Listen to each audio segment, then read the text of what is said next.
Hey guys, I'm Tinderloin with Red Dog Bushcraft. Hey, I got the day off and I've got some time to spend around the house. Thought I'd shoot a couple of videos today.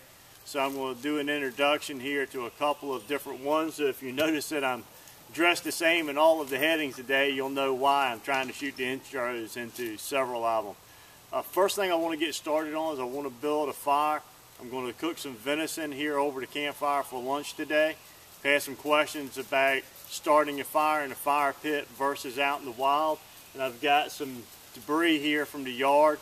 All the videos today are going to be shot here in the backyard, but they're the same if you were in the woods or in the backyard. We'll set this fire lay up, get a fire going, and then we'll continue on with the cooking video in a little while.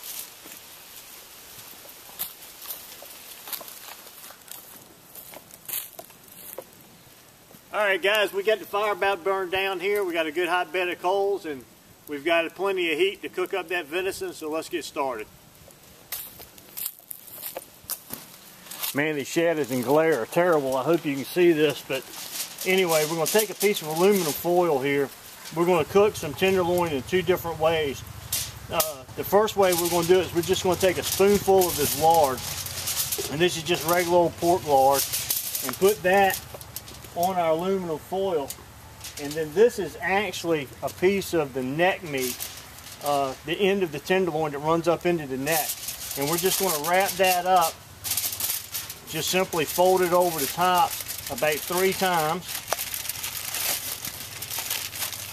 And then we'll do the ends the same way. We'll roll this up 3 times. The only spice on this is the trio blend that I mix up, which is nothing more than salt, pepper, and garlic in equal amounts. And we'll lay that right in front of the coals.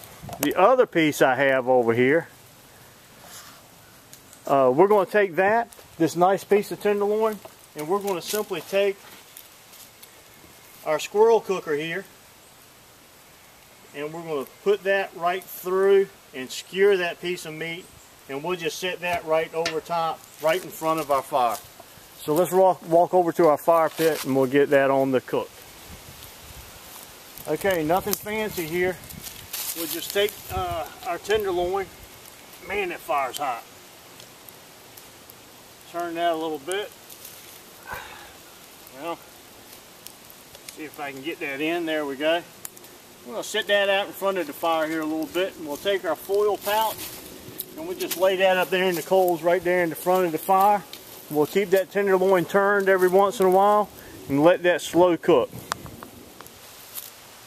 Okay, as you can see, our tenderloin is sitting up over top of our fire cooking. It's still dripping a little bit. We're going to move that off just a little bit. Our foil pack is laying down here in front of the fire. And I'm going to just take this piece of fungus and set it right up here on this log. Let that start getting some of that heat to it and drying that out real well. And see how that does. We'll be ready to do a little something with this tenderloin here very shortly. Okay, we've got a pretty good crust going, sealed in pretty well over top of our tenderloin. As you can see there, very little drippage coming out of that. So until the family gets ready to eat, I'm just going to slide that back off of the coals there, just enough to keep it warm. And our foil pack in the front is puffed up, and the juices have started to creep out of that foil pack. See if I can show that a little bit closer also. So we're just going to pull that off and put it a little bit further away from the fire also, with an attempt just to keep it warm until the rest of our lunch is ready. Slide that back a little bit. Give that a little bit of heat, but off most of it, and just go ahead and pull this foil pack off and slide that over here to the side behind our squirrel cooker. It's like our tender fungus there has gotten to the point that it's actually starting to char. So I'm going to pull that off also. We'll just set that here in front of the fire. Continue drying out a little bit. I don't want my tender fungus to actually burn yet. Our venison tenderloin's looking like it's cooked up pretty good there. I think it's time to go ahead and pull that off. And our foil pack is sitting right there, just keeping nice and warm. We're going to pull that off too. We'll take it inside, cut that up, see how it turned out. Okay, so here's the end result. The neck turned out very nice. I hope you can see the juices in there.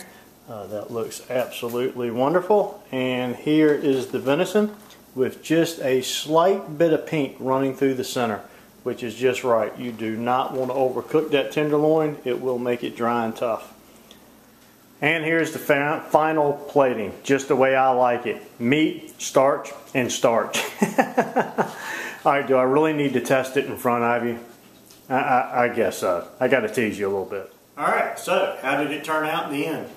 Well, I took a bite off camera just so I could tell you without having my mouth full this time.